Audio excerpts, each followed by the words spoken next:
Welcome into the Ringerverse. This is, of course, the Ringers Nexus podcast feed for all things fandom. We are Steve, the architect, Ahlman, the builder and tinker of things. Jomi, the algorithm, the explainer, Adeniran, Mr. Margaritaville. You've got questions, he's got answers. Old Man Van, he of the receding resurgent hairline, Coke, Baby Chuck, the 24-karat closer. Together we are known as the Midnight Boys. We'll be right back after this.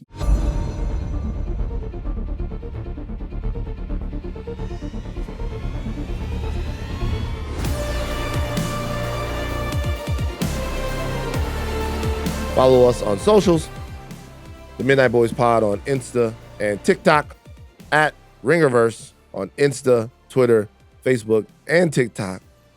Jomi? We're having a lot of fun on there. Thank you guys for following. Continue to follow the Midnight Boys and Ringerverse on socials. It's going great. Appreciate all your support. We're also on YouTube.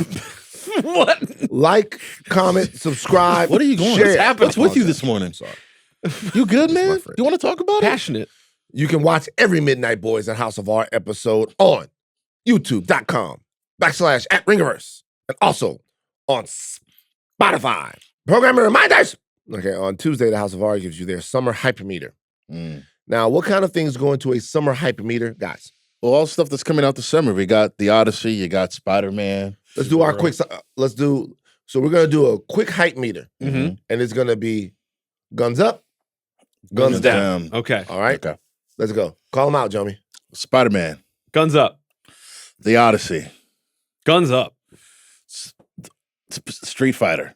Guns down. Oh, that's tough. Guns up, down. Guns up, down. Up or down? It could go either way. Mortal Kombat set a weird precedent where we're like, could it be better than Mortal Kombat? Guns up. Guns up. House of the Dragon. Half up, half down. Wow. That's just being controversial. That's All right, crazy. like what else? Lanterns. Up. Yeah, what's wrong with lanterns? Yeah, that first trailer wasn't hitting for shit. Okay. Dang. You What else don't we like got? Kyle Chandler? Just That's it for the summer, huh? So, I mean, it's still a busy summer. it's busy. No, we Sure, have, forgetting we have stuff. Supergirl. Supergirl. Oh, all the way up. Yeah. That was the weakest. You're Yeah, you like this. You should like this. guns Yeah, forward. yeah. Guns forward. It's talking down. about It's down. Down. Oh, But The gun not yet. You got okay. I grabbed Woman of Tomorrow yesterday. I bought 3 new comics yesterday when we went to see the movie we're about to talk about. I grabbed the graphic for Absolute Batman, the graphic for Absolute Superman. I read Absolute Batman, but I read it on the online joint, and I can't remember when I read stuff online. And so then I grabbed Supergirl, Woman of Tomorrow. Yeah. So I think you'll love Woman I'm of Tomorrow. getting into it. I just need time to sit down and read my books, read my comic books. Okay, I like to read my comic books. So there you go. There's our quick little summer hype meter. But you want to go over and tune in to the ladies on House of R because their hype meter is going to be much more involved and get into the movies, roll them out, talk all about stuff. Hopefully they'll talk about The Odyssey and all of the shit that's surrounding this movie. This movie is becoming, before it even drops, a cultural stress point. Why? We should do a segment very soon on all of the talk around the Odyssey. We should do a whole separate show. What is the talk? There's so much talk. There's so much talk. Odyssey discourse primer. There's Odyssey so discourse. much talk. There's a lot of talk. Okay, because we talked about the Helen of Troy stuff. Talked about that. We talked about, people, Travis Scott. People don't know Travis Scott. They have the way people talking. My dad. They don't like it. Okay, cool. You don't like it. It is what it is. It is what it It's is. what he's been doing for the last X amount of time. On Thursday, Button Mash discuss Forza Horizon 6. Now, that's a racing game, is it not? Yes, sir. You play that? Yeah. I've played the old Forza one. Mm-hmm. I like racing games. Yeah. But also, you know why I like racing games? Why? Because I got a steering wheel at the house. That is true. Oh, you do? And that steering wheel is getting busy, Daddy. There you go. But yeah, it's I like really Forza. fun when you have the steering wheel. Yeah. And you have it on a big TV. And Lego Batman Legacy of the Dark Knight. Have you played this? Yes. Yeah. What do you Yeah, think? really good. If you like the Arkham games and if you like Lego, this is literally just going to be that. It's really Lego fun. You collect Batman. all the suits. Lego Batman. It's very funny and charming. Lego Batman is very funny. You like Lego Batman, Chuck? I'm not fucking with the Legos. You're not fucking Lego anything? No, I like playing with Legos. Once it's just like, here's a Lego video game. I'm like, eh. Lego Star Wars was amongst the most amazing things you could do with your time. Oh, then you're gonna absolutely love this Batman one. It's like an amalgamation of like the Nolan films. Like there's a whole story that's like mixing in the Burton stuff, the Adam West stuff, the Nolan stuff. It's everything. I said on TMZ one time that Lego Star Wars, the original trilogy, was better than a blowjob. I would rather play that. I was so into the game at one point. Whole office went crazy. Harvey laughed. Like that's how good the game. That's how good the game was. Right. I was into the game. Jomi, don't talk about sex. Your parents are listening. Okay, cool. But on today's show, the Midnight Boys react to The Mandalorian and Grogu, the long-awaited return of Star Wars to the big screen. Woo-woo. We saw it last night in 70 mm's, baby. Universal City Walk. Top floor, big screen, one of the biggest in LA. Mando, Grogu, spoiler warning, Steve Ahlman. We're getting ready to talk about Mando. You're listening to a reaction podcast. The spoilers are coming. All right, now to begin your reactions.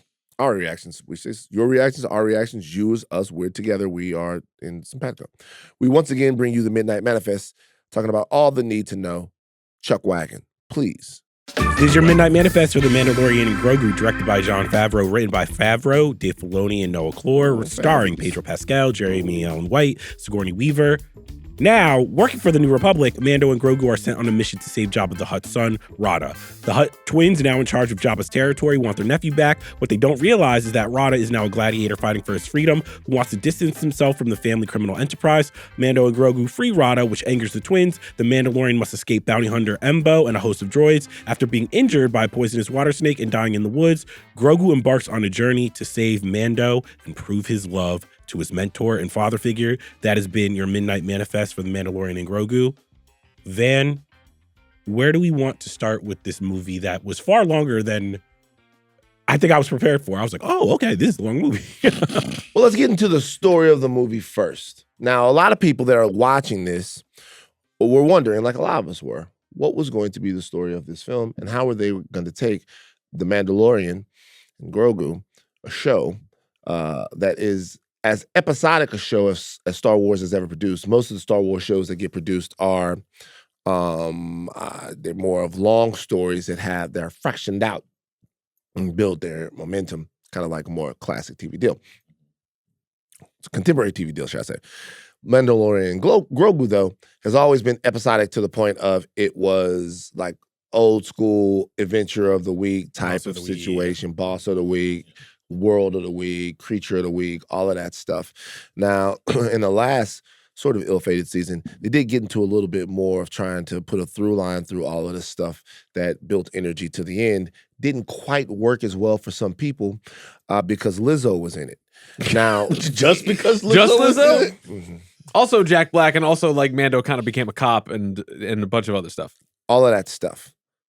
The question was, what was this movie going to do? Was this movie going to be some type of deep exploration into these characters in the wider world of Star Wars at this time that gets us deeper into that world? Or were we going to have another standalone adventure between Din Djarin and Grogu that was just going to be about their bond and kind of hijinks they get into? They went for the second thing. Yeah. How did you guys feel about that? I was really surprised about how much I enjoyed that part. I think it's probably because season 3 left such a bad taste in my mouth. So when I'm watching this and they go back to basics, they tell like the simplest of stories.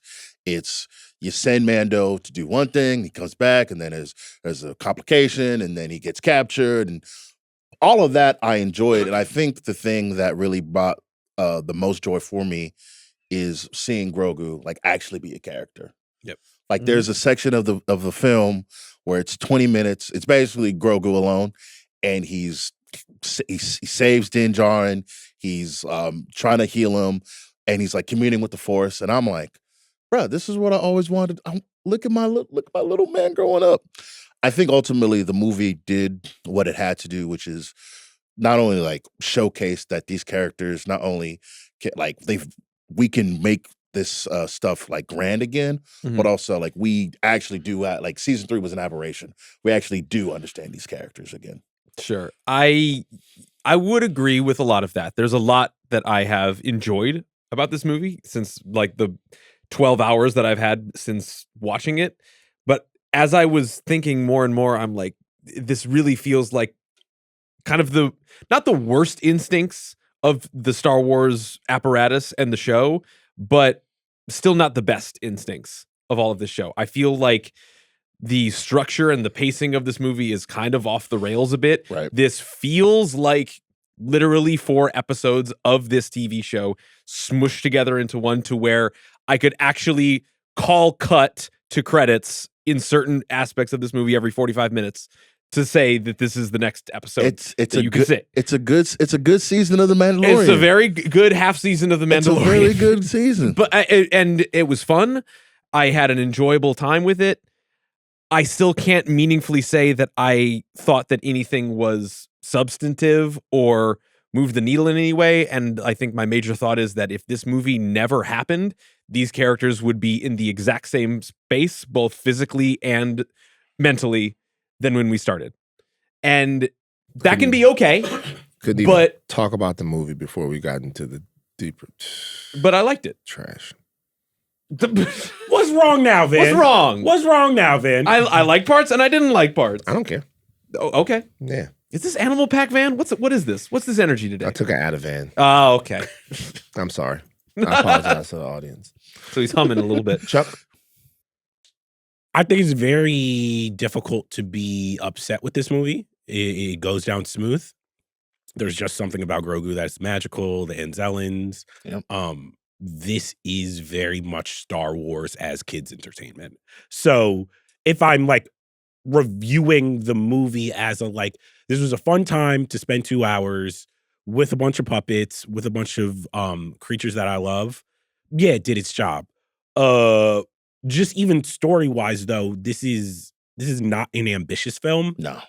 I struggle to even call it a movie in a lot of ways. It was just like stuff was happening and you're like, okay, cool. If people are like, will this restore the feeling in Star Wars? No. Will this make enough money for people to be like, okay, they can make a middle of the road Star Wars film? That's what they did. So if I sound like if I sound muted in my response, it's not out of any like dislike or hatred. It's more so I'm like, okay, it was there. Like we watched a movie, it happened. I probably will never think about this again. And I think the one thing that is an indictment is like even on a story structure level or even like a narrative level, I think with a lot of Star Wars films, you want to rewatch A New Hope or Empire Strikes Back or Revenge of the Sith. For me, Last Jedi. For me, this didn't have enough going on where I would ever want to really return to it. It did remind me of the TV show. I was like, okay, cool. So the movie in the film, you have Rada the Hutt, who's played by Jeremy Allen White. Carmi Berzada. Carmi Berzada is Jabba the Hutt's son. He's kidnapped and is in a fighting pit. Jacked to shit. Uncomfortably so. Okay, but what's uncomfortably? He's kidnapped and in a fighting pit. He's in a fighting pit. Yeah. Fighting for his life as a gladiator. What's his worker routine, do you think? What do you mean? Because it's all arms and chest. I mean, Yes. it's literally no leg day. Literally so, yeah. no leg day. Nah, he be rolling. That was crazy when he be like barrel rolling. But it to makes get to the next sense because you can't But like you know wiggle what your else? way. It made sense that he is more ripped as a Hutt because the other Hutts just lay around all day eating He got and active. licking women against their will. He had to get it out the mud. He had to get it out the mud. Wait, can I? If we're already just getting into the stuff, Rada does not work. When I heard Jeremy Allen's voice coming out of like this CGI ripped Hutt, it was jarring. Okay, so the ripped Hutt I can get by. He out there, he doing 2-a-days at the gym. He going to the Planet Fitness, going crazy. I get it. When I hear Carmi Berzada voice come out of a Hutt's body, I'm like, brother, where's the Italian beef? Well, That's all I can hear. Because that doesn't play to Jeremy Allen White's strengths as a performer. He's not like a vocal performer. like from what we've seen, from what the best that we've seen him in the Bear, like you just want to stare into his gigantic, beautiful eyes and see what's going on behind his face. I think the thing with Rada was you had to humanize him, right? I think the movie was trying to do three things. I think the movie was trying to grow Grogu up a little bit, which is why they gave Grogu a solo mission and a solo adventure while Din Djarin was gone. But it was also, this movie is also, to me, in a way, just to let you guys know, when we were talking about that, Charles talked about it in the manifest, but for a time, the Mandalorian is out of this movie, and then Grogu has to figure things out. I think audiences have been like sort of longing for that. Because at some point, that scene, I don't want to be sort of a downer about it, but that scene is going to be Grogu's life. Din Djarin will die. And Grogu will have to be a character that exists as he looks back at his dad. And that is going to be very, very sad for us. But I think one thing that the movie did that was, from a story standpoint, that was actually pretty powerful was put us in that situation as an audience. Din is gone. He is down. Grogu is still young. His lifespan is so long that he's still a kid. Can Grogu actually save the day? And he does. And it was awesome the way he did it. He was able to feed himself. He was able to build Din Djarin's shelter. He was able to use the Force to close the wound, all of that stuff. So he's not a man, but he's certainly not the helpless boy that we first saw. And the other thing the movie had to do, to your point, is it had to humanize a Hutt, which we've never even tried to do. No. Yeah. Right? We've never even tried to humanize a Hutt before, and we found out that that's a little tough. Okay, like, you know what I mean? Wait, did you like Rada and Jeremy Allen White? I did, and the only reason why I liked it, first of all, I'm an actual Star Wars fan. Like, I'm not a Star Wars fan. I love Star Wars. So if Star Wars is not a drag, Star Wars is a blast. There's no middle for me. Right. Okay. Either Star Wars is a drag, and we've seen it be a drag, or Star Wars is a blast. Star Wars is never just okay for me. Okay. It's so that it's impossible, right? It's like the aforementioned thing that we talked about before. I'm not going to bring it back. Legos, yeah. It's not right. So, but I knew watching Rada, because it worked for me, because they did all the things you do with the character that you want people to connect with. You first see him and he talks about how he doesn't want to be his family. That's a huge connect with this character thing.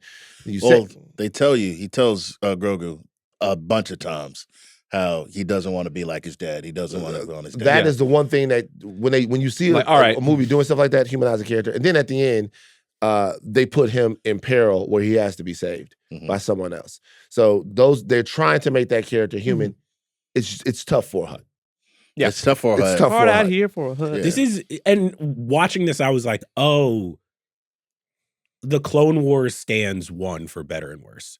Where it's like Rada, correct me if I'm wrong, is the first character, was like an original character that they created for the baby. movie. He is a baby, yeah. Yeah. Embo is a character from the TV show The Twins, Adam Arkin in Clone Wars. And I think watching this, I'm like, oh, the reason I call this a children's movie is because a lot of the writing and the dialogue does remind me of an episode of Clone Wars. This is a lot of Dave Filoni's original characters.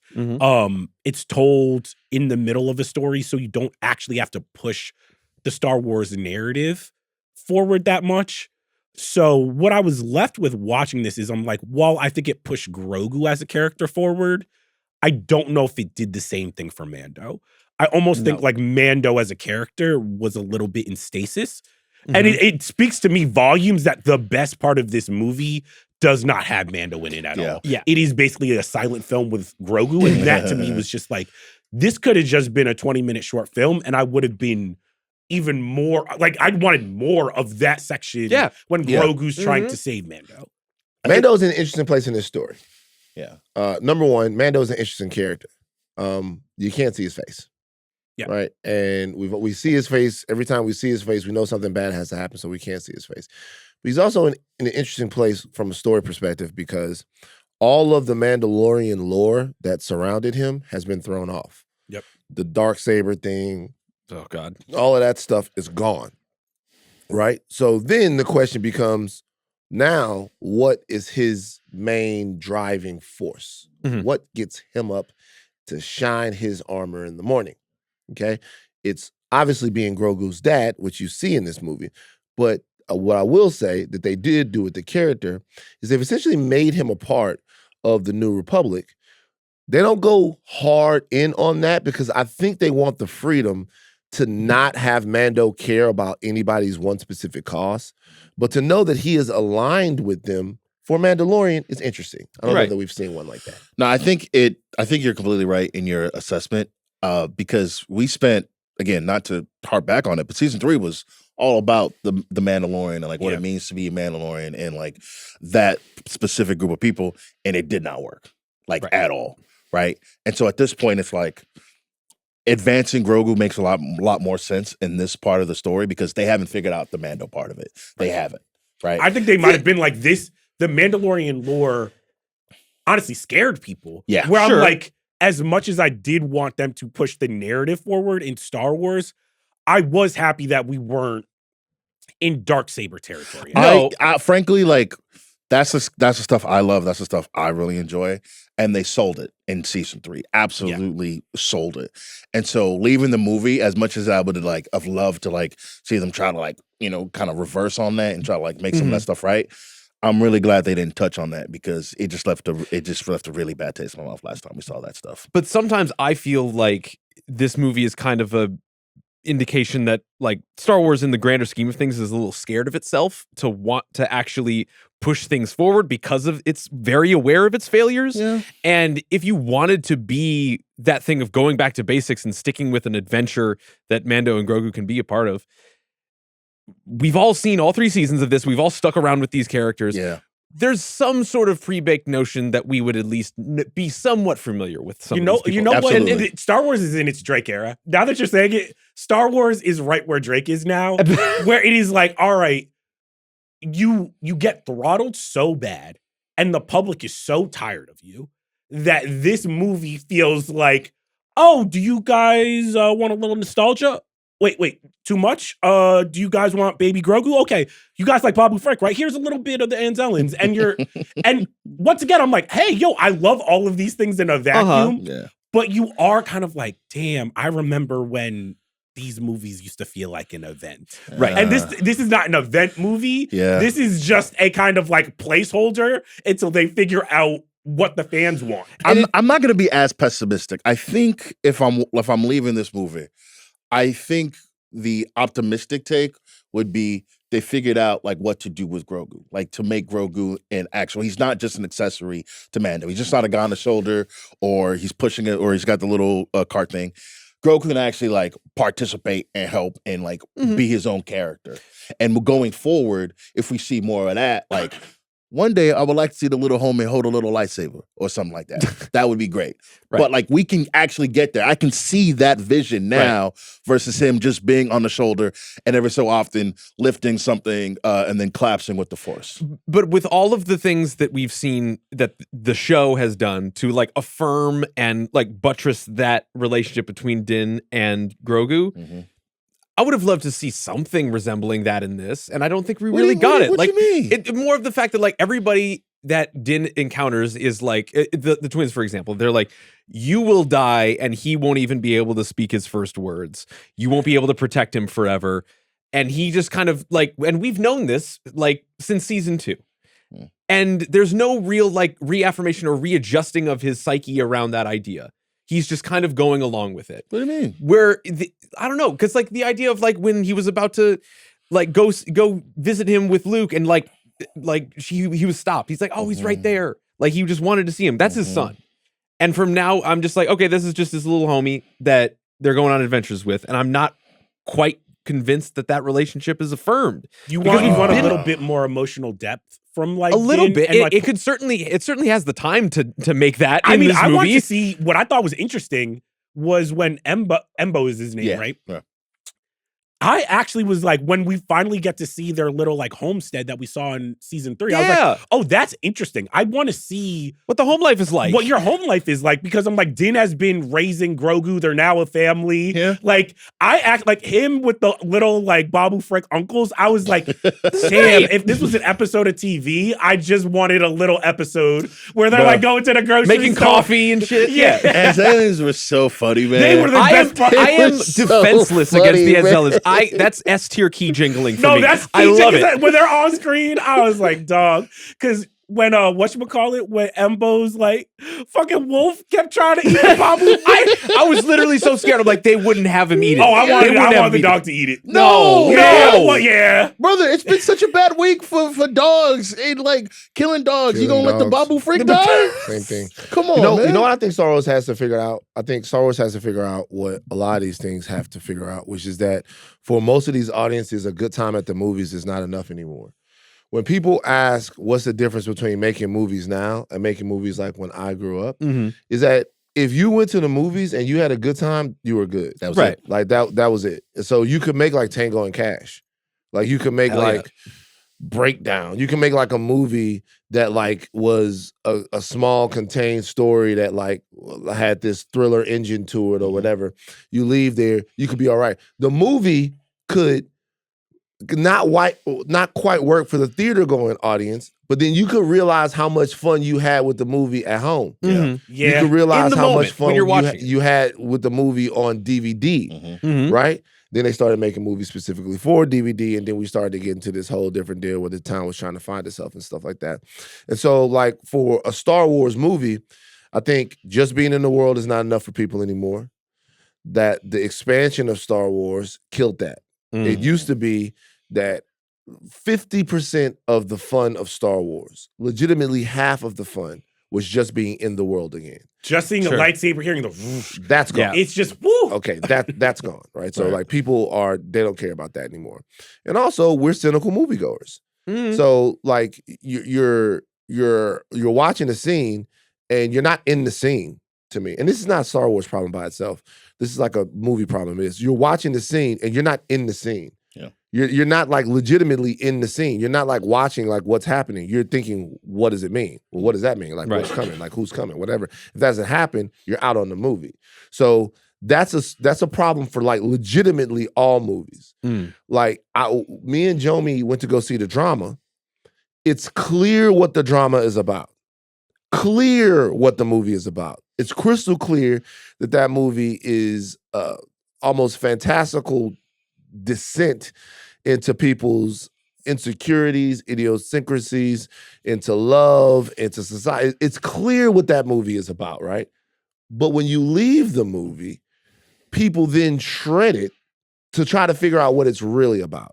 Now, that is par for the course for art. Right. Sure. But because these conversations are not being had between people anymore, they're not being really had in print as much anymore. Yeah. They're being had on social media. Like 140 letterboxed and bits. everything. It- Yeah. it 280 just- bits, that kind of changes it. That makes it a little bit more desperate, and that actually raises what the movie has to do, which is why every film now is some kind of grandiose concept film, Right. like all it is to like get you or whatever, or is the dumbest piece of nostalgia that kind of blunts that, right? Right. With Masters of the Universe, Mortal Kombat, all of that stuff. The conceit of the movie is actually trying to pull you out of being too serious about the film. Right. Yeah. Right. And so like here, this film was always going to have a little bit of work to do because it's not a movie that takes the Star Wars galaxy very seriously.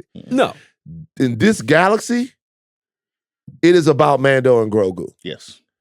Everything else that happens around them is just the situation that they're in. This is a father and a son and the shit that happens to them. Now, is this like, from a film standpoint, it's interesting to even try this because you look at this and it's like it doesn't have like the typical movie structure, but this part of it is just about them, and that either works for you or it doesn't. Yeah. And my guess is that a lot of people will wonder when they go to the movie theater if they don't get more wars for the stars if it was enough for them. So do you also think, piggybacking off that,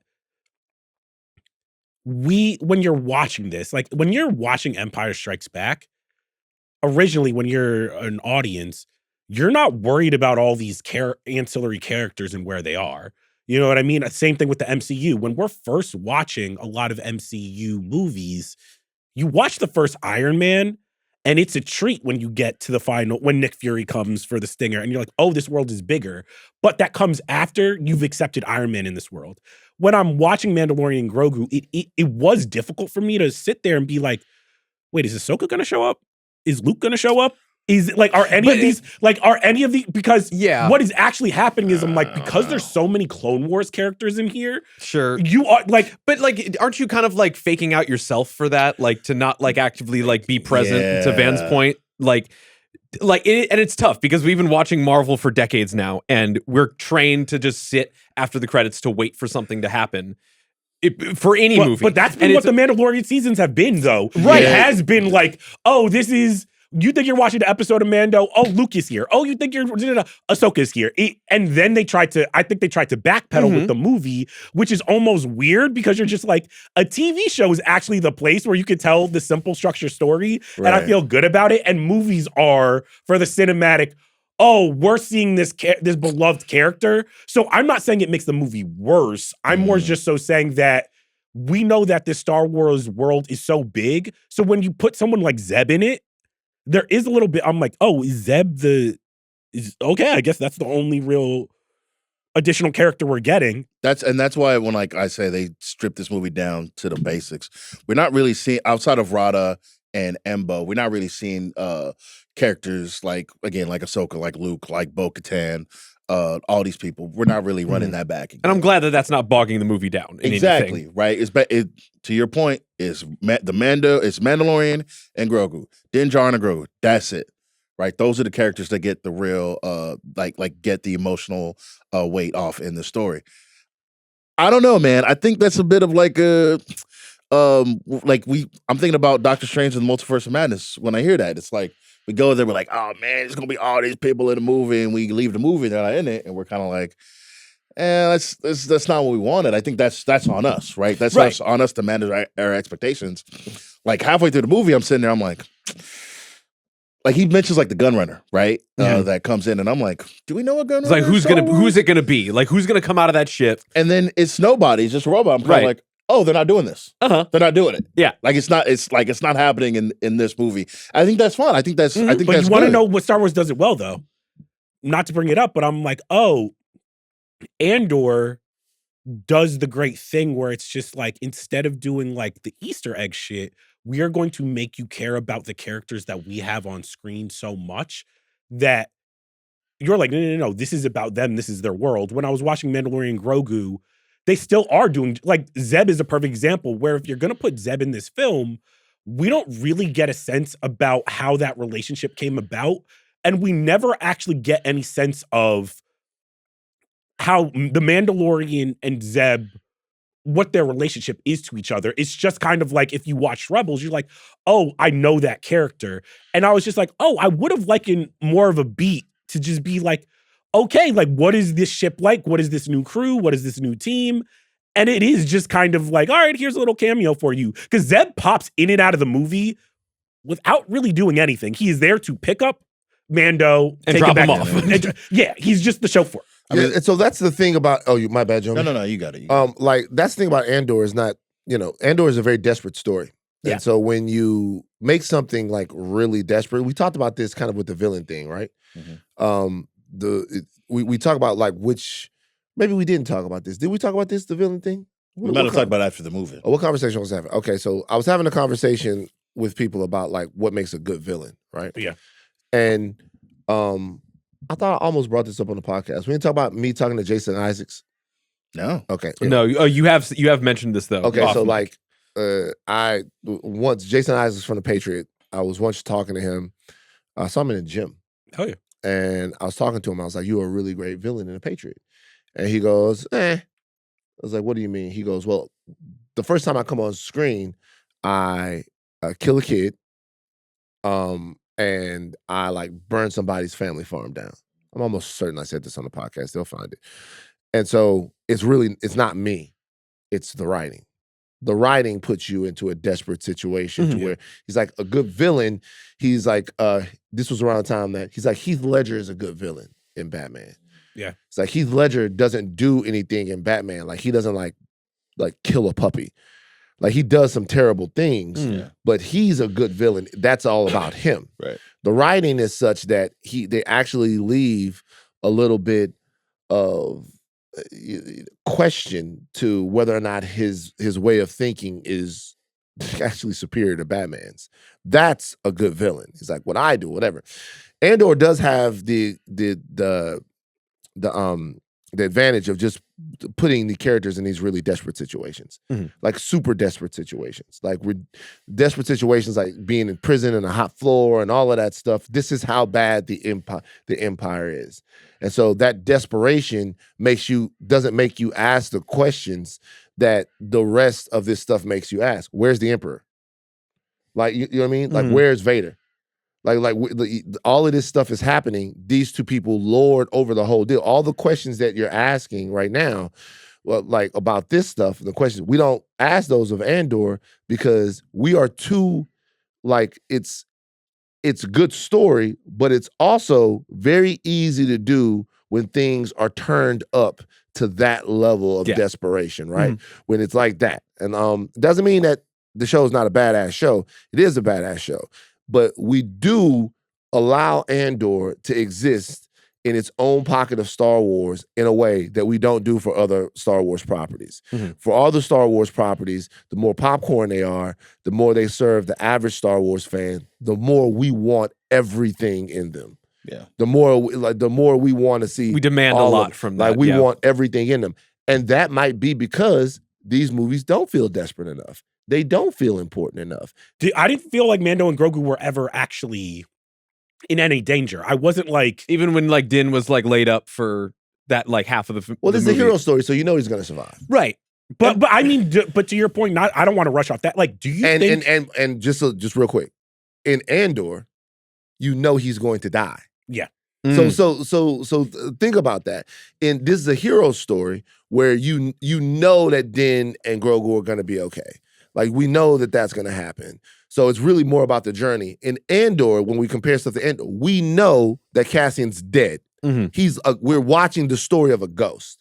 So that changes a lot of the way we come to the story as well. But do you think that this movie and Star Wars in general has a villain problem? Where when you watch this movie, I was struggling to be like, wait, okay, who's the villain though, and what do they want? I guess it is the twins, but the movie never goes out of its way to be like, how are these twins different than Jabba the Hutt? They're just kind of like cartoon. Same thing with Embo.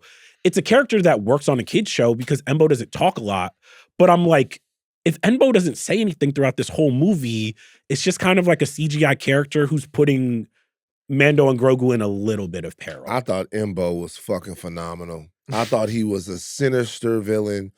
I thought having someone from a story perspective, I thought that was one of the stronger parts of the movie. Really? I hated Embo. So Mando fucks everybody up, right? Mando is essentially the Bruce Lee, Steven Seagal of this world. Don't matter how many motherfuckers you can throw at Mando. And what we haven't talked about is some of the action here is really, really good. Really really good. Solid. This is the best part of the movie to me. Really good. Really solid. Really good. The opening action sequence where Mando is excellent. Like after one of the remnants of the Empire that he has to get, phenomenal the way he takes out 2 walkers, all of that stuff, right? All of that's great. But wherever he goes, he fucks everyone up.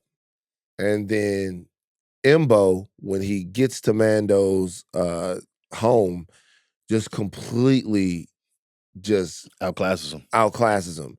He in his ability to capture Mando creates this sort of scale of badassery. We know Mando is a badass. We see Mando fucking up everyone. No one can stay in front of him. No one can do it. He's too tough till this guy comes around. I think it was better that he didn't talk because what the fuck is he gonna say? It was almost like how they did Boba Fett in the beginning of it, right? Where he was a super cool character for what he did. What this guy did was beat up Mando and use his big ass dog to scare everyone. So by the time you got to that end fight, to me, that end fight was, oh shit, Mando can see him coming. They're doing this like, what's gonna happen? Yeah. That was one of the things that worked the best for me. To me, I'm like, Boba Fett can just be a cool looking character because you have Darth Vader standing there. And Darth Vader is the villain. Darth Vader is the scary, unstoppable force that everybody's fighting against. There's none of that in this movie. To me, the twins, I was a little bit like, okay, so they're just like lesser versions of Jabba. But that's kind of like against the Mandalorian's formula, at least when it came to its show. Like, what was the overarching villain in that show? Was it like, oh my God, I'm forgetting his name. I'm just glad y'all see how I feel. No, of course. No, what I mean is, I'll tell you why. I'm just glad y'all see how I feel because I'm watching The Last Jedi and I watch all three of you.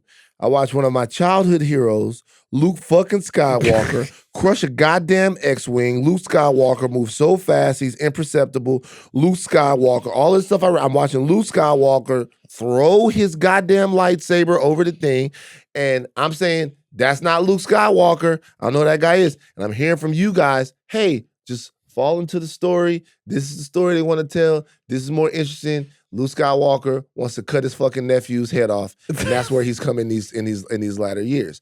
But now, when we watch these movies, I'm hearing all of this other stuff that doesn't have anything to do with the movie, which I understand because I did it for Last Jedi. I want you guys to just roll up in the same. So maybe don't bring our bring our Whoa, fandom baggage. How does me being like, who is the villain? What does the villain want? Who are they fucking fighting? There's just like.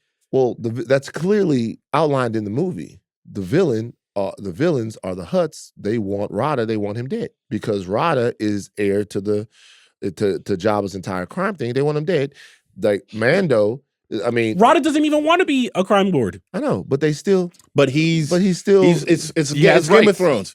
He's the heir to the Hutt's throne, but he was in jail or the fighting pits, whatever, and so they want him so they can kill him. So he doesn't have a claim to it. Which is weird how you inherit a crime family. They don't know if he's gonna change his mind. Yeah, but we don't see the Hutt twins do anything. Well, the Hutts, they just sit there, laugh maniacally. Like when I say this is like an episode of Clone Wars, where I'm like, that works for a Cartoon Network TV show. For a 2.5-hour movie, I do want to feel like if Mando is the baddest motherfucker in the galaxy, he's facing someone that, like, even if we know he's gonna be all right, I do want to have that feeling of like, shit, how is Mando gonna get out of this one? So write it. Tell me what you would have wanted to see. I would have wanted in my villain, and I think this is all great villains, for whatever the villain wants to demonstrate, it's a reflection or an inverse of what the hero wants. I think the reason like Darth Vader works very, very well is that like he's imposing and black. He barely talks. He breathes heavy. He wants order. He's a totalitarian. Where it's like Luke is this farm boy in the Rebels. They want freedom. They want a little bit more chaos. They don't want everything to be black and white.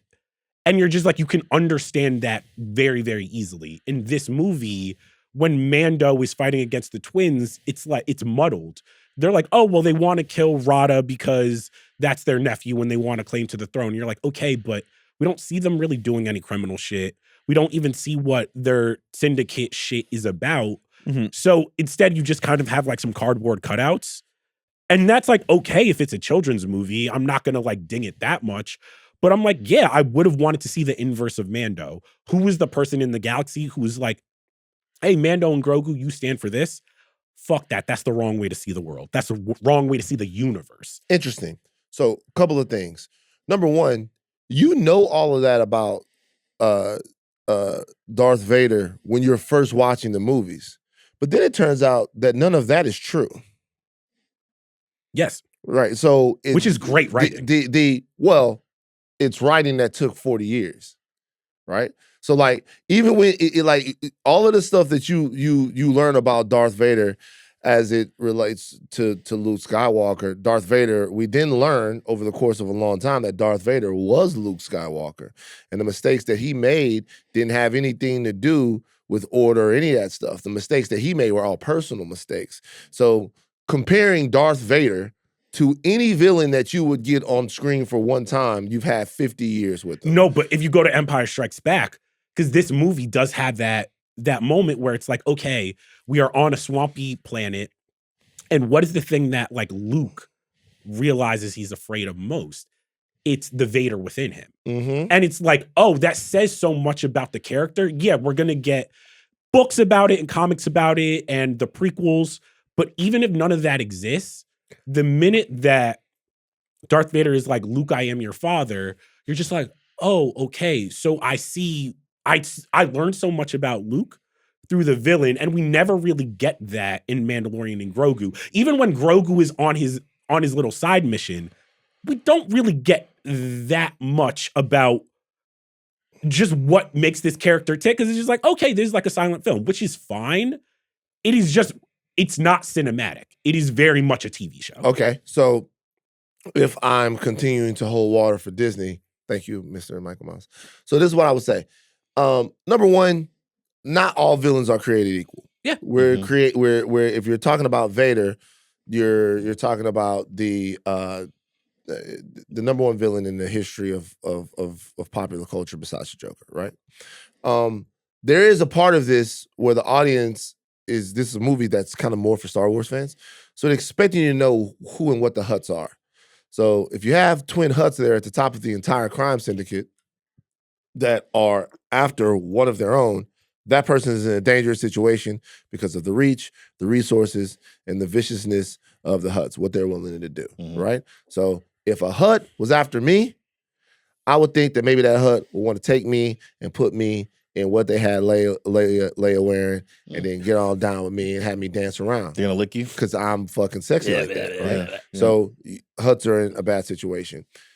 We've never really had those types of villains in Mando because we are in a villainless part of this galaxy.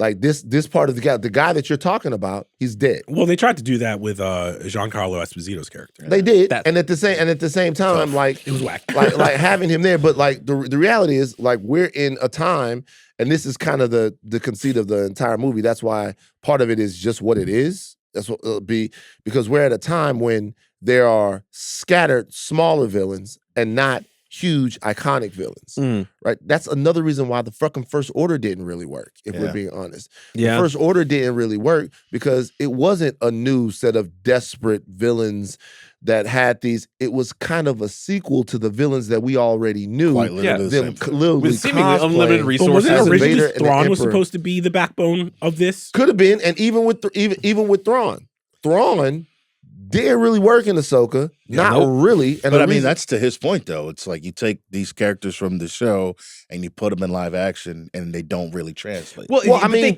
they can translate. It's just all in the execution. I'm not saying I disagree. I'm just saying, right. Like you're helping to prove his point. Right. No. That's not that. I don't care anything about live action or whatever. I'm talking about when we're talking about villains. I think the villains in this movie are completely appropriate for the type of story being told. The villains here in a Mando movie, Mando's villains wouldn't be Darth Vader. Mando's villains would be Hutts and runaway Empire people and people that would be escaping a bounty hunter or contending with one or other bounty hunters. Right. I agree. I'm saying make them interesting. Make me care about them. Make me feel like Mando and Grogu are in actual peril. And like it just that the movie does not have that tension. So if the movie doesn't have that tension, I think there is a reason why I'm like, when I walk out of it, I'm not thinking about the movie. When I walk out of a good Star Wars movie, I cannot stop thinking about this universe. I cannot stop thinking about, there was. How many times has that happened? In Star Wars? Yeah, for you. I think Last Jedi recently, Andor. I think the first two seasons. No, movie. Oh, in the movies? Yeah. How many times has that happened? I think New Hope does it really well. Empire Strikes Back does it really well. I think Revenge of the Sith gets there. Certain parts of Phantom Menace get there. And I would say Charles. Latch. So you're saying that as So you're saying as much as both Phantom Menace and Revenge of the Sith have been derided by you, that you both left those movies feeling like, I'm just asking. No, yeah, that's why I said parts. Like, I think the Duel of the Fates in Phantom Menace is like, I just could not stop thinking about it from a choreography standpoint, from a what it meant for the universe standpoint. I know that scene, but you said the world. Yeah, there were parts of it, where I was like, oh, this is really, really interesting. There's just a bunch of bullshit in the middle. There was nothing in Mandalorian and Grogu where I was like, that scene is gonna be an iconic scene, where I just can't stop thinking about like how they pulled it off. The action scenes were really, really good, but it just kind of slots into an era of Star Wars where I'm like, okay, you watch it, you enjoy it, and you kind of... Okay, so we're getting slightly bogged down here, but let me tell you why I want to. And we'll get out of it soon. I know that this is never what the audience really wants to hear. It's because we can go into a movie and your feelings of the movie are always fair. Always fair. They're always fair what you thought about the movie. We're getting to a point in Star Wars and all of this stuff to where, like, think about what we're doing. We've talked a little bit about this movie, a little bit about it, about what we liked, what we didn't like. But we've talked about Darth Vader. We've talked about The Phantom Menace. We've talked about Revenge of the Sith. We've talked about The Last Jedi. The Last Jedi. We talked about Luke Skywalker. We've talked about all of that. Maybe this movie isn't that. And if every movie that comes out from Star Wars has to be that, then I have something to say to everybody, and this is okay. Then you just don't love Star Wars that much. You love those movies and those characters and that stuff. Now, people say that same thing to me about Last Jedi. And I have to contend with that, right? I have to contend with the fact that Last Jedi wasn't the childhood theme park version of Luke Skywalker that I'm used to. So I pouted like a 36-year-old, what year was that? That was 2017. 37-year-old. I pouted like a 37-year-old man child. That's fair.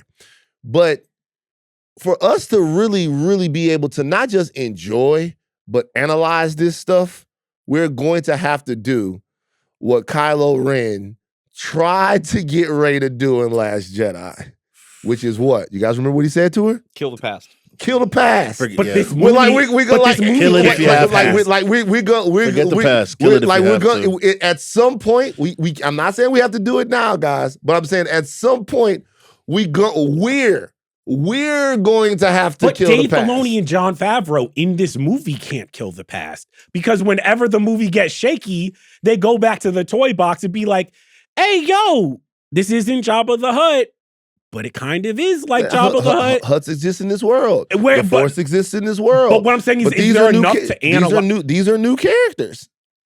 But they are new characters that are basically carbon copies of old characters. So it's like, if we're trying to analyze this movie, the reason that we keep bringing up a bunch of shit that's happened in the past is because I'm like, when this movie is starting to feel shaky, it's because it's running back to the nostalgia drain. Like what nostalgia of the original? I think I get where Charles is getting at.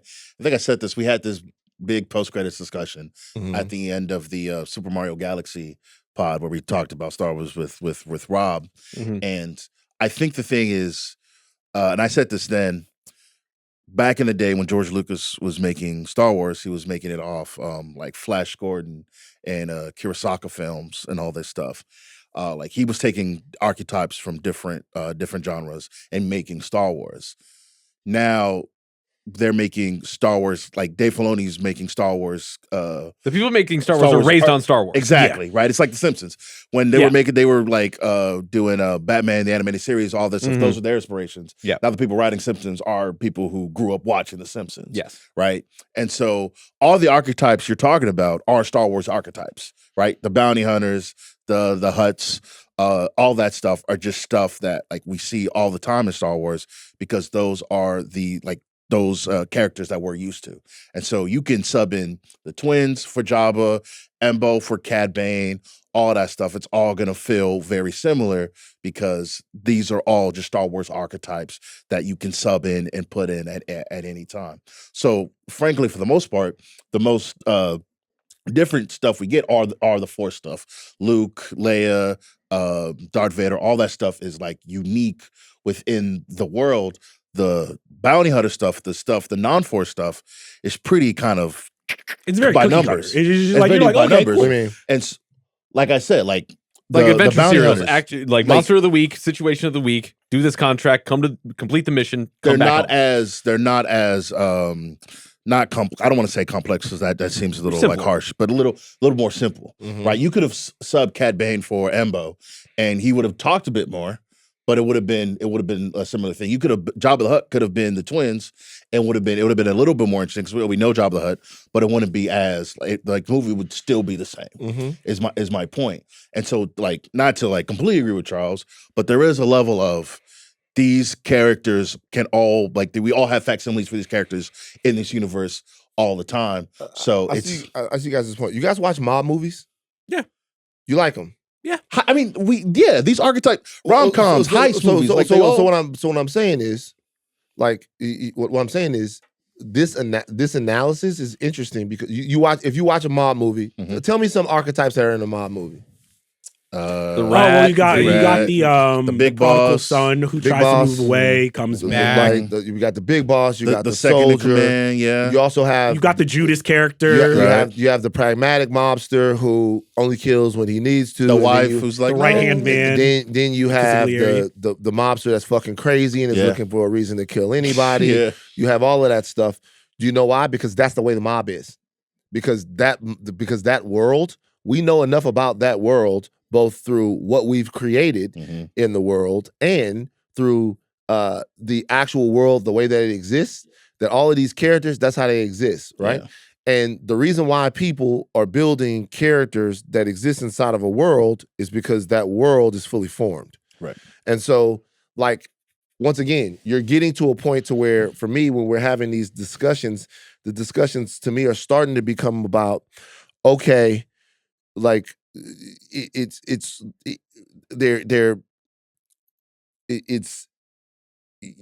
the movies and all of this stuff, fandom period is starting to kind of be in like a figure four. Okay. It's getting a little weird. Like, if you enjoy being inside the world, this is a world with bounty hunters and HUDs and force users and all of that stuff. The relationships between those people, the things that they do, either those work for you or they don't. Right. I'm not saying that they worked perfectly in this movie, but I'm saying that these are the HUDs that replace Jabba. Yeah. And then there will be other HUDs that replace Jabba. So for a whole group of Star Wars fans, they wanted to know who was going to replace Jabba after these HUDs. What were they going to be like? Jabba has a son. All of this stuff. The DNA of the parts of the original trilogy or the Star Wars lore that exist in a movie like this, for a lot of people, to me, if you're a Star Wars fan, that should be intoxicating for you. It's a deepening of the story that already exists. Like, this is a Mandalorian, but not like a Mandalorian we've ever seen before. I think it cheapens the story, if I'm being honest. I mean, certainly, right? Because like I understand that it cheapens the story for you, and I think that it will cheapen the story for a lot of people. Just like, and this is cool. Just like for me, like turning Luke Skywalker into a coward cheapened the story, right? But it was still Luke Skywalker, right? It was still like that. It was like having him in that story, that character is a lot less meaningful. Let's say that in Jedi, a movie that you guys all love, right? Let's say that in Jedi, that was any other former like escaped Jedi who was battling with they could have gone new. They could have said, you know what? Luke's off somewhere. We're not even fucking with Luke. Like, the reason why you care about what that character went through is because it's Luke Skywalker. It is the nostalgia of that character that makes all of those decisions and it makes that journey interesting. Yeah. So there's always going to be a part of this that is going to be connected to the world that we live in. All of the stuff that we're talking about with Andor, they're trying to destroy the Death Star. So like, and so like all of it, yeah, you can do as much as you want, much as you want. You are inside of this world.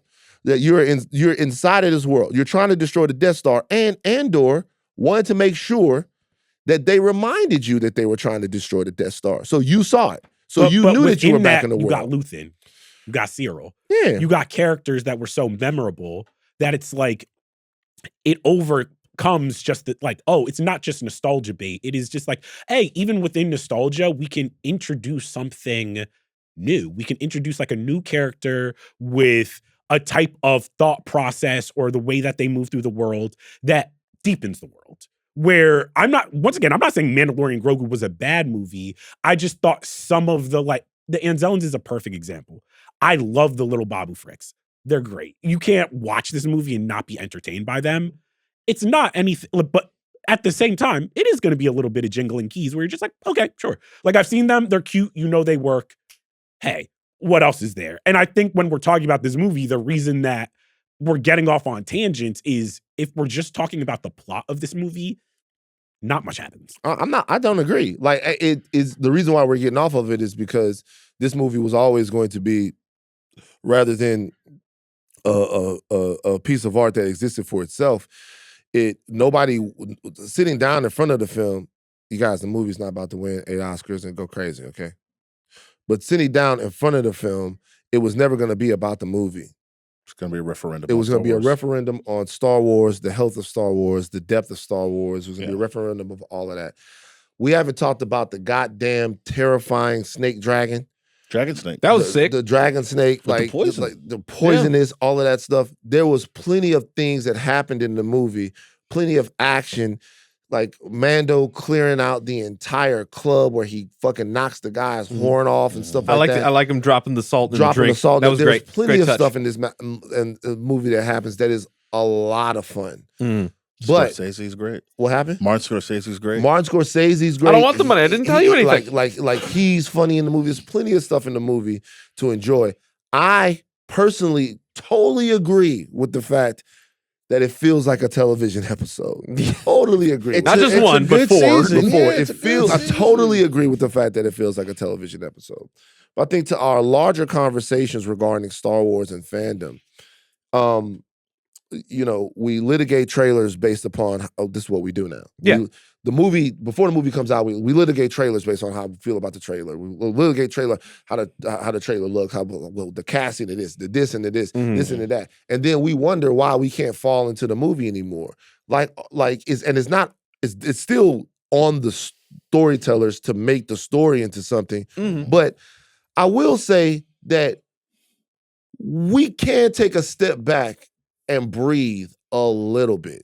Yeah. This Mandalorian here, this character, Din Djarin, this Mandalorian character, deepened the entire world of the Mandalorian for Star Wars live action. Through this character, we learned about in live action, just In live action. We learned about sectors. Clone Wars. Clone Wars. It deepened things. Yeah, but in live action, for a lot of people who weren't on, we learned about the creed. We learned about all of this. We saw somebody break all of the rules of his life to go and adopt a son and go around and choose that son over his creed. We watched that son shirk the Jedi and all of that stuff. The world building that has existed to Star Wars prior to this has deepened the relationship of these two characters, because Grogu doesn't just exist as an orphan who Din Djarin picked up somewhere.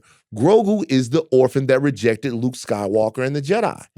Din Djarin is the Mandalorian that rejected his creed and his past and who he was, and being the wielder of the Darksaber to be a father. Yeah. All of that foundation to me is the reason why these characters work together. Right. And that's the end of my checks that I'm getting from Disney. No more from Michael Mouse? No more from Michael Mouse. I just think, I came away from it and it's not going to change the world. It's not. Yeah. But man, we can have fun with Star Wars. The movie gave you permission to have you to have fun. It really does suck that almost every Star Wars thing is becomes an existential what's the state of fandom criticism, and why can't Star Wars just be fun again and stuff like that? I mean, they did that in 2019. They did it forever. They've done it forever, almost always since The Last Jedi, and even before. I guess you would have to go back to 2017. But this is it's a whole meta conversation. For sure. About how we talk about these things and how we watch these things, because The Last Jedi came out divisive. They try to go back. And it's probably single-handedly broke Star Wars. I would go farther than that. I think it broke all of nerd media. We don't talk about this. True. I agree. We don't talk about these things normally anymore. We can't be normal about it. I agree. I think that single thing plus all of the putrid woke fucking not woke, but the people who hate woke. Oh, anti-woke. The anti-woke, all of that stuff. Sure. I think we in the dirt. Yeah. Like I think we in the dirt. And it sucks that it always happens when a Star Wars thing But happens. I also just think this is a business decision where I think Disney especially and a lot of these other companies were like, you guys want all of this all the time. And I think it cheapens Star Wars when we got too much of Star Wars. Where it's just like, yeah, the amount of movies they were pumping out and the amount of TV shows they're pumping out and getting Star Wars and streaming, it just, of course, people are going to complain about it more because it just becomes something that's constant. Same thing with Marvel. Marvel doesn't feel as special when you get a new Marvel show every quarter. I think the feeling that Star Wars and the MCU and DC are trying to recapture, it felt really special when we got a Star Wars movie because we didn't get that many of them. And it felt really special to get an MCU movie when you only might get one every year. Mm-hmm. When you're getting two every year and 3 or 4 shows, And it's in a way, how cynical of us is it to be like, oh, so this is what you do with your first Star Wars movie after all this time? Make a fun and easy and breezy thing that's easily watchable for everybody to not be mad at? What the fuck? I would. Man, if the movies was good, they can make 6 of them bitches. Exactly. That's exactly what it was because in 2017, we what do we get? We got Thor. We got Thor Ragnarok. Then in February 2018, we got Black Panther, and then in April 2018, we got Infinity War. We was not like, man, these movies coming out crazy. You can make 6 we of was them like, bitches. but here's the thing. And by the way, just to let you know, all the stuff that you're saying about the rarity of Star Wars movies is cool. That's true. But the prequels came out. George did what he wanted to do on the prequels. He told the story that he wanted to. Maybe George told a story from a directing and from a writing standpoint that was maybe past his expertise at that point in his career. But he made the movies he wanted to make with the CGI that he wanted to use. and people still went nuts. We just didn't have Twitter. Like people No, but still here's the went thing. nuts. We were pissed off about one movie. Now we are pissed off about a movie and a TV show. It is like people are mad at The Acolyte, but they're also mad at Last Jedi, but they're also mad at this. And I was just like, yeah, I actually don't think that it is, as long as the movies are good, no one would care, because it's like, I don't think you can make this amount of movies and them all be good, because it's really, really difficult not only to make a movie, but to make a movie about these beloved characters. It's not like, Right. It's nearly impossible. Which is why when they make a bad one, it behooves you not to take it so personal, because he's right. Mm-hmm. Because he's right. He's right. You make 3 movies and then you wait 30 years to get 3 more. Right. When the three came after that, it took us a while to even get into the fact that they was bad. We didn't even believe the fact that a Star Wars movie could be bad. Yeah. Like, you know what I'm saying? Wow. Like, so it was, and then I'm still not sure about how I feel about Phantom Menace. I can't look at it as bad. It's too much. You know what I'm Really? saying? Yeah, it's tough. It's tough for me to look at it as bad. The experience around going to see it, what happens in the duel of the face, to Charles's point. Yeah. Oh, there's so much stuff that's happening. I was with Marie Route. We were watching the movie. I had already seen it, and I just remember her going, "How are they moving so fast?" And I just laughed. And I was like, "That shit, they're using the Force." And she was like, "What is the Force?" I was like, "Okay, time to shut it up now." Wait till after the movie. Respectfully, I don't talk to women like that. But so all of that stuff is difficult. But like, I understand that. But if you make more of the stuff, yes, more of it's going to be bad. More decisions that are going to be made that are not going to fly with you. I indict myself. These things are storytelling decisions that either you love or you don't love. Okay. What they can't be every time they're not right is an affront to your childhood or a sign that this stuff needs to exist in a very specific bucket. Right. Like the MCU, maybe not Star Wars, but the MCU was at its peak before television. Television, to Charles's point, still has a lot to prove, but the MCU, to its point, was proof that you could scale out these things in a way and make them not just all meaningful, but all good. Even if Captain Marvel, the first one, wasn't super fucking amazing, because it wasn't. No. It was okay plus. It was cool, yeah. It was okay plus. But in the era that it was existing in, that was something that audiences wanted to introduce that character, and it worked for what it was. Okay. Now, if you get away from yourself and you don't have as much to say, and you maybe made some decisions on some characters that are a little bit more obscure, you're always one movie, one creator, one arc, one saga away from that. But rather it become, and this is my main point, and I promise I'll shut up after this and I'll never take Adeniran before a podcast ever again. Rather it be about the filmmaking and the stories, it's always about the properties. For sure. Like, rather it be, like, we don't have a conversation about why Shang-Chi is bad. We don't have a conversation about why Multiverse of Madness is bad. We have a conversation about why Marvel is bad and why these movies are bad or why Star Wars is bad and why all of this stuff. All of these things are made by people who write stuff, then direct stuff, then send it away for viz. And there's 4 or 5 decisions that are made on each production that if they go different, maybe you like it more, you like it less. All right. But is it okay? Because I think a lot of people will hear my criticism of the movie and be like, yo, Charles hated this movie. And I'm like, actually, I think it's something like more boring and worse, which is like, I just thought the movie was okay. And if I'm talking about the movie just as what happened in the movie, yeah, if I didn't buy a ticket, but if you buy a ticket to the movie, it is a valid criticism to be like, oh, this was structured like a TV show. Certainly. So it was a little jarring, or I felt like the villains were muddled, or I felt like Mandalorian, as one of the protagonists of this movie, nothing really happened with him. So those are all criticism where I'm like, it didn't make for an unwatchable movie. It just made for a movie where I walked out, I was like, okay, that was just okay. Yeah. And I think in fandom, either shit is the best shit ever, or it's fucking the worst slop you could have imagined. And to me, Mando is in the middle where I was like, cool time at the movies. We'll never think about this again. We got to wait for the next Star Wars movie. And I just, in the vacuum, I think it's okay to be like, all right, it was all right. I think, there's nothing, of course. I think that's the difference in our versions of fandom. Like, to me, it is the best thing in the world because it's Star Wars. You know what I'm saying? But right. There have been plenty, back in the day, there have been plenty of comics that I read, plenty of things that I've watched that I've just been like, it's it was good. Like, I remember when Batman Forever came out.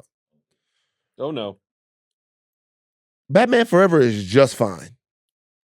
So Batman Forever is Val Kilmer as Batman with Chris O'Donnell as Robin. Great Robin, by the way. Chris O'Donnell as Robin. That wasn't Poison Ivy, right? No, that's the next one. That's the next one. That's Nicole Kidman as the Nicole Kidman. And so in that movie, you have the Riddler and you have Two-Face. Right, Jim Carrey. I remember going and watching the movie. Sit down, watch the movie. First movie, no motherfucking Michael Keaton. Cool. It's cool. It's fine. Come home, ask my parents. It's like, was the movie good? I said, yeah, it was good. It was good. My mom was my mama was like, son, it's Batman. And my daddy go, well, shit. Not every Batman movie gonna be the best movie ever made. It's like, it's a good movie. It's like, good. I feel that way about The Batman, where I'm just like, looking back on it, the Batman to me is like a good movie that is not excellent. Where it's like you can sit down, watch a scene, and you like, oh shit, this is hot. We clipping this. What? We clipping this, brother. That the Batman is just like a good movie? Yeah, they finna kill you. I don't think the Batman is a great movie. Social. This is really good. You want to keep talking right into that right to that camera right there. The Batman is a good movie. It is not great. Social. Brother, they are social. So Matt Reeves is doing like the whole thing. You are about to get your dick cut off. Why? Did I just say something that was so controversial? They say that shit is better than The Dark Knight, my nigga. I'm being dead ass on God. Hold on, I'm not. I'm being dead ass on God. They say it's better than The Dark Knight. Hold on. Am I tripping? No. I'm like, I don't personally believe that, but hey, Charles. You're in the world of hurt, my friend.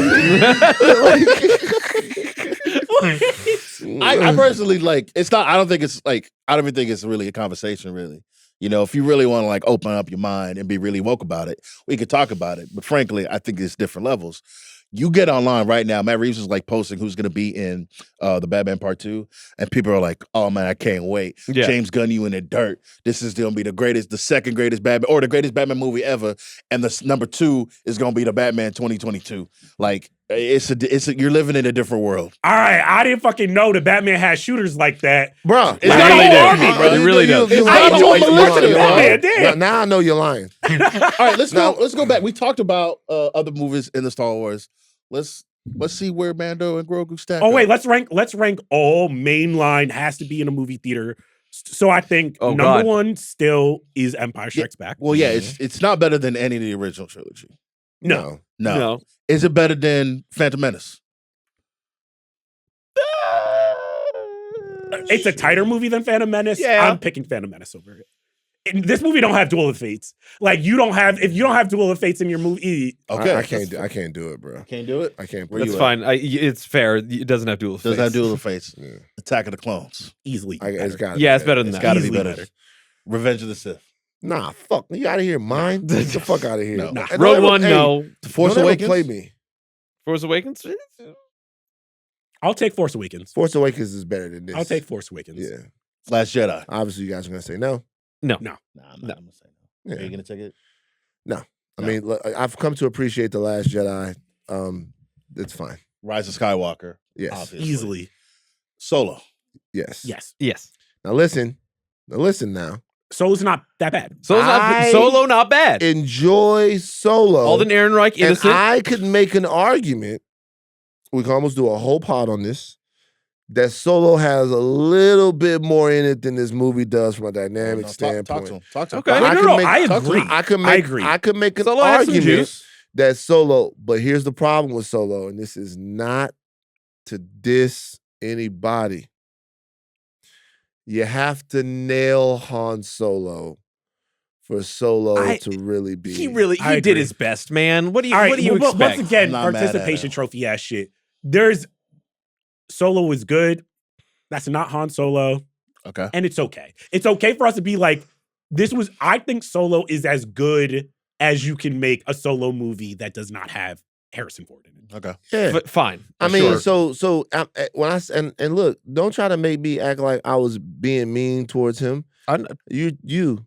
Oh, there, right, man. Can we get a hot dog after this? You Go to Pink's? yeah, like Pink's? you go get a hot dog. Wait, so but the reason this is better than Solo, because once again, I'm not hating that much on Mando and Grogu. Yeah. I No, think I it's don't think worth you the are. price of admission For sure. for the little Grogu side battle Yeah. in the Oh my Babu God, Fricks. the Anselms Like alone. there's when people are like, oh yeah, I was like, no. The Babu Fricks and Grogu Dog. like in the forest by himself. They're channeling climbing up the Force. walls of that Fantastic. castle and going into the pipe. I'm That's loving the it. little like lizard brain part of me where I'm like, I love Star when he's like, Wars. I "Little love big little pipe." alien puppets. And the Anzellans getting they lick back. It's great. The last one, Rogue One, but it's not as good. It's No, not as no, good as Rogue no. One. It's not as good as. So We could where count does the Clone so Wars, this but- is? I think this is a middle tier Star Wars movie. Right. Not middle tier. It sucks. Middle tier where it's like it's not great enough Yeah. to captivate me for years, but it is not bad enough for me to be angry about it. Mhm.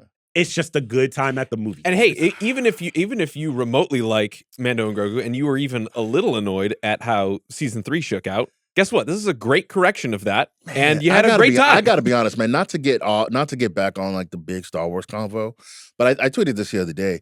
It's remarkable that they've made 13 of these movies, if you include actually, let's not include the Clone Wars joint. 12 of these movies, like straight to theaters, and there's only one that's like legitimately unwatchable.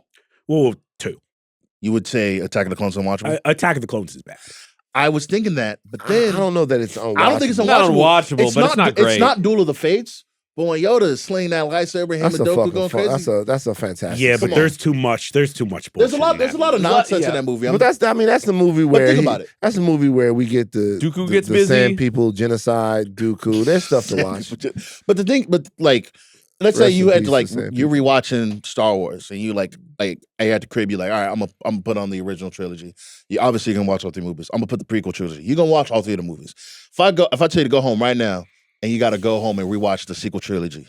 You gonna tell me you gonna finish Last Jedi and be like, all right, guys. Here's the problem with Last Jedi. You mean Rise of Skywalker? Right? No. I'm saying once the Last Jedi ends, are you gonna be like, man, Time to spin up Rise time of to spin up Rise Here's of the Skywalker. problem with You're Rise. not. Here's the You're problem not. with Rise of Skywalker.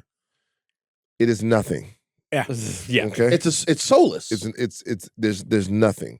Like, and there's weirdness around it because Carrie Fisher had passed away. It's like all of this stuff. Maybe that scene where actually maybe that's not even in that movie. Well, no, what R2 comes back to life. That's in Rise of Skywalker, right? I think that's in the. He goes back to life. That's in the. That's in Wait, isn't Force that Awakens. Last Jedi? Wait, no, that's Force Force Awakens. Awakens. Where he wakes up and gives the Doesn't rest of the map. R2-D2 have the map? He got the map. Yeah. And he won't wake up anymore. Yeah. So they gotta wake R2-D2 up. That's not even. Yeah.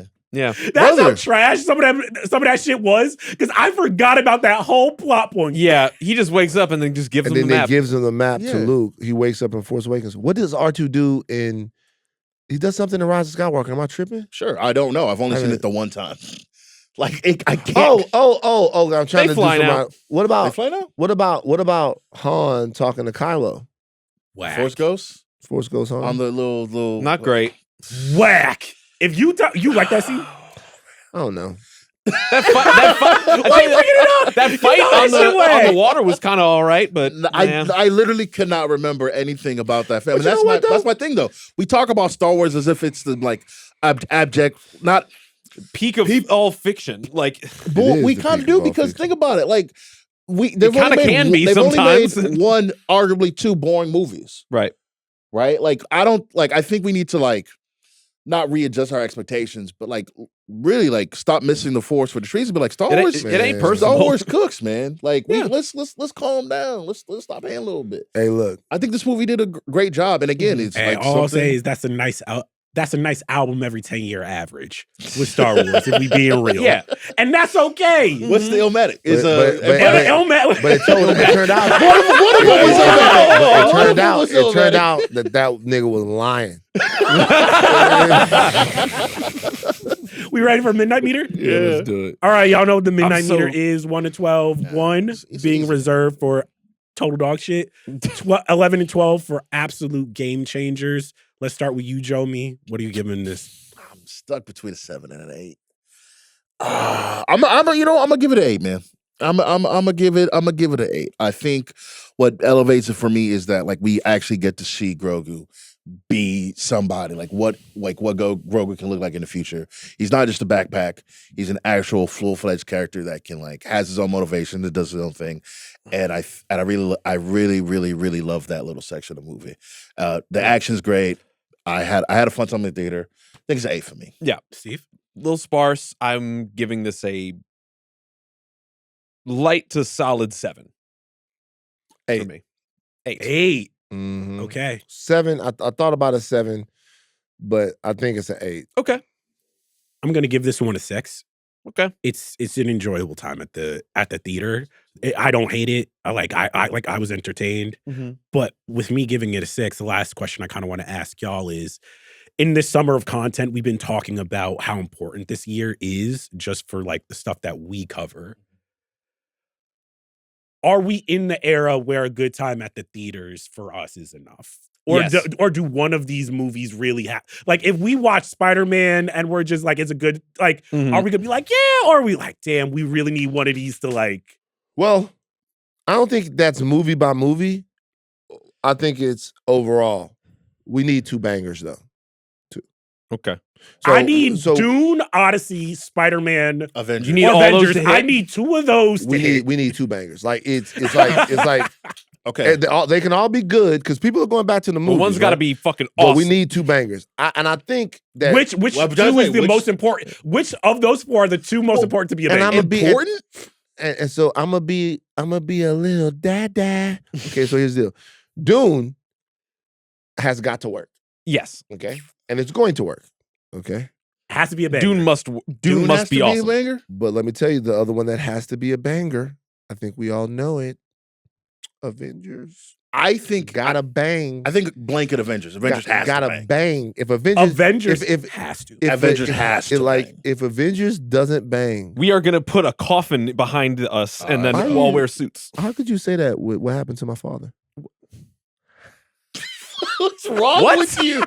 Or any What's wrong okay, with all you? right. That's an insane thing to say. Come on, guys. No, man, come on. Come on, guys. Come on, man. Charles, look at Charles.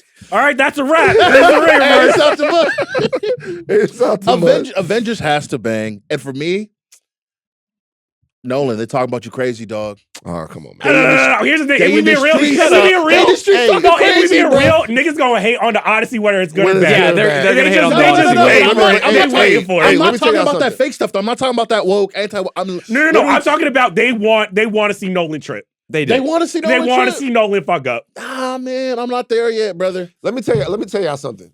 The least of the movies that has to bang is that one. That Yeah. one don't have to bang. That's true.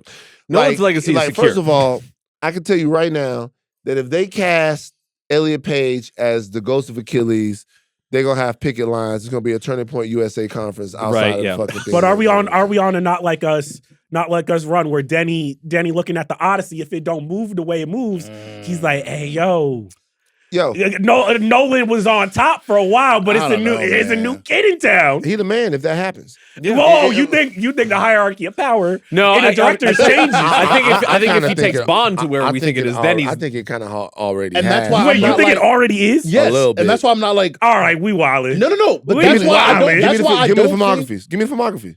Bring up the filmography. but that's why I Let's think go. Let's Odyssey go. I'll needs give to you bang. Denny right No, now. my shit hey, ain't let's do working. a Bring it versus. up. Let's do a versus right now. A versus. Let's do Denny Nolan versus. And let's, Okay, let's I've got do a- Denny's coming up. No, I got. Wait. If we're Let's do it. No, are we no. wasting Fuck pod though?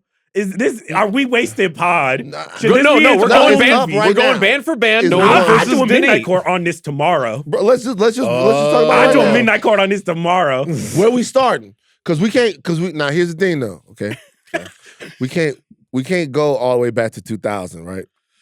Now you For who? already Now changed you- up okay, the now shit. you- You already changed it No, up. the no, shit. you're lane Nah, switching. it is- You're lane it's a switching now. versus. Let's go. If it's Because band y'all for band, sleeping on let's Nolan. go. Let's go What- reverse order. What's the last movie Denny made? Dune 2? Dune 2. Oppenheimer. Dune 2. Dune 2.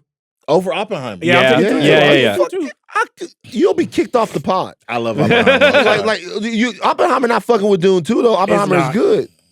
I would. Are you out of your It's- goddamn I- Nigerian I mind? would- Igbo mind? Calm down. Wow. Come on now. Well, which one are you? Yoruba. Come on. You're Let's have some- Yoruba? Respect me. Come on. Well, Let's so have what's some the respect. difference in Igbo and Yoruba? We don't have Oh, time to boy. get into it. Okay. I legitimately Shout out to think Wale. I don't know. I Shout out to legitimately think Kaz. Oppenheimer is one of his best works. Shout out to That's my just- Nigerian. Shout out to Strong Cheyenne. disagree. That's me. Okay, what's Denny's last movie? Or Dune. second last movie? Dune. Dune Part 1. Tenet. All right, you got to give it. Yep. a Wash. Suck me. Next one, Blade Runner 2049. Dunkirk. Blade Runner. I'm sorry. taking Blade Runner. I'm sorry. It's Blade Runner. I'm taking Blade That Runner. might Dunkirk. be the Kirk. Nah. You're taking Dunkirk over Blade Runner. That might be I Kirk. don't. I'm not mad about that That because might Dunkirk be is the awesome. Kirk, bro. That might be Kirk. That might But be no, Kirk, Blade bro. Runner 2049 is special. That's a tough one, bro. That's a tough one. That's a tough one. That might be the Kirk, man. I love that Blade Runner movie. I That love shit Blade Runner that is bitch on, though, so bro. fucking good. I gotta go slept on. Dunkirk. Pete Gosling. What's the next one? Arrival. Interstellar. I haven't seen Arrival. You haven't seen Arrival? No. Dog, Oh. that Arrival's You crazy. amazing. I'll tap in. I'll tap in. Bruh. Arrival is so Bruh. fucking Over incredible. Interstellar though.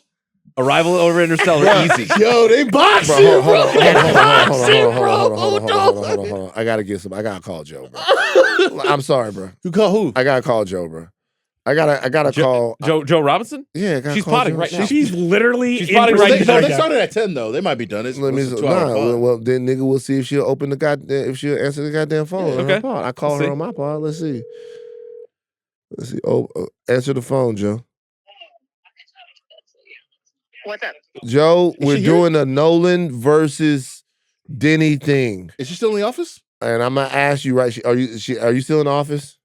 Yeah, I'm Studio 5. Oh, Okay. come. Okay, Come she's through. she's busy. I just want to ask her on No, Joe. No, come find me. Yeah, come Are to you the in this studio. building? Yeah. Come on, the Midnight Boys, real quick, Yeah. please. Oh, okay. Okay. I'll be right there. All right. So we gotta get another. This is a great versus. because I can't. I don't know what to do, bro. You haven't seen Arrival, bro. You need to see Brother. Arrival. Arrival, You is need that to see fucking Brother. shit, bro. So Hi. Just this is the deal. Okay, we're going backwards. Band for band. Band Denis for band. We're Villeneuve going versus Denny Nolan. versus Nolan. Yeah. And we've gotten to In the middle of your hot Nolan summer. we've gotten to Arrival versus Interstellar. Okay. Who takes it? Arrival. Easy. Oh man, I don't think it's that easy. But that's Yes, it because is. we're too old. It's not that easy. The youth love Interstellar. But Arrival's Wait, better. the youth Not love that Interstellar? Was there a resurgence amongst the youth for Interstellar? So it came out. They the 10-year love- the 10-year anniversary came out. I hadn't seen the movie. uh-huh. I wouldn't see it in theaters, brother. When I tell you, like it was like 10 o'clock. You know me, man. I be in that motherfucker. Sure. I be sleeping. I was locked in till 1 a.m. in that movie, brother. That thing was special. I understand. And I saw Arrival when it came out. It's really tough for me to like put two baddies against I think each other like that, bro. I think I'm contending with Interstellar's cultural reputation because Arrival's better than Interstellar. Arrival's way better than Interstellar, but Interstellar is a bigger movie in Mhm. terms of like its impact on people. For sure. Arrival's the hipster choice, but it's the better choice. Okay, all right. So we'll Big give that one to Joe. Joe, you're gonna help us finish. Charles is not here. Okay, That's so your next Denny joint. Next, Denny. This is. am I bringing the same Charles energy? you are. Yes, you This are. is the same perfect It's blend actually of a like one podcast? for one. Let's Okay, one for great. one. Sicario. Dark Knight Rises. I'm going Sicario. Sicario. Sicario. Obviously. I'm going Yeah. Fuck Sicario. out of here. All right. Okay, now we start getting into. Now we're getting into the nitty gritty. Have you Yeah. seen Enemy I have. by Denis Villeneuve? I have. Okay. Inception. Okay. Inception. Inception. Inception, unfortunately, yeah. Now we get to a movie that I really like. Right. Prisoners versus The Dark Knight. Tough. Okay, I'm sorry. All right. No one this takes is that. We're it, going though. back. We're going We're back. going back. Yeah, But it's see- like but you're, see, here's the we deal. start at the But see- most. We're Yeah, starting we're at the starting most the recent but movies. see, Yeah, but see, yeah, here's the yeah, deal got it, though. got it. Here's the deal though. Now it's not fair no more. No, because because Denny kind of like Denny's in Denny, his- Prisoners is Denny's Like he's emerging. Yeah. Right. So and no now one's already. I'm sorry, I have not seen Polytechnique. I have not seen I actually saw it. Okay. I actually went back and watched these movies. Some of them I don't really get, but like Wait, can we run this back? Who won like Oppenheimer versus? okay, so so it was, It was Oppenheimer versus Dune 2. Yeah. Dune 2 takes They that said, from me. I'm having a hard time because I really think Oppenheimer is one of Dune Christopher 2 is Nolan's best clearly work. better than Oppenheimer. Jomi, I did not know you were in the Oppenheimer I am. hive. It's Have I ever told you what happened when Rob and I went to go see that at a press screening? As soon as the credit roll, this woman was like, "Thank fucking God it's Nah, over." Let me tell you So something. funny. Let me tell you something right now. The bomb go off, right? And you're thinking, The bomb's like, man, incredible. there's another hour of this movie. How can they top it? And guess what? They don't. They do. Oh, hell nah. I was in the movie. I was in the movie like. I was in the movie like Yo. this. When Rami Malek didn't say Charles, 3 words the this whole Kaiser thing. Soze moment. Charles, come The whole sit down time. right here. I was Sit walking- down on the table. No, I but can- I you're gonna can mess up leave. the No, vibe. No. So you're Dune 2. I'm not acting like Dune We have 2 to go was back wet. over the list for Joe. 'cause Okay, this is yeah. actually now the it's end Dune of the Part 1 podcast. versus Now it's Dune Part 1 versus Tenet. Dune 1. Dune 1. Yeah. Right, and then what's the next It one? was Blade Runner 2049. 2049. Dunkirk. See? That's tough. That's But tough. I do love Dunkirk though, but I love Blade Runner. I as love well. But I love we went with Dunkirk. the- we from went Blade with the Kirk. Yeah, went with I the love Kirk. Dunkirk. I think it was Denny, but then here's the thing: Denny just stops. But then Denny, hard. like, once you get to That's why I said before the way we should do it. Top 5 versus top 5? That's what we Yeah. should do. Yeah. We should do this for the Find full Nolan's pod, top 5. right? Well, because if you ask me, half the pod's gonna be doing that because we should do 2 pods on that because I think the Prestige is in his top Prestige 5, is like and nobody else way will up put his here. top Why? five. No, that's- I'm with wouldn't you. be in his No. top 5. No, Prestige course is it's- easily of course one of it What are his you is. talking best. about? What else would you put in there? No, but that's like podcasters think Prestige is top Yeah. 5. Yeah. Normal people don't. They don't put it in his top 5. No, That's they would insane. put What? When I Dark played the Knight, Prestige for Inception, Kalika, she had never- Interstellar. You know, like a lot of people put Memento over Prestige, but I think Nah, Prestige is number Prestige is- 2. Like, Prestige I think is it's one of second his best. I will say No, yeah, go. Prestige is way better than Interstellar. If I- Interstellar makes yes. the top I agree. 5, there's a fight. So we I- do. So this is what we do. You should have your listeners vote on what are the top 5. Well, we should do Do you this believe in democracy? together. I believe in. No, believe in he does. democracy. He does. I Do you believe in respect the democracy. opinion of your listeners? I do. Is Thrag this episode? So bragging this episode. So what we should do is we should first do a 2 top 5 episodes for Denny and or we Nolan. should do one top 5 episode for Denny and No. Nolan. Okay. Then we should come back and we should make them spar. Okay, And- band for band. On that Spar episode, you should have House of R on.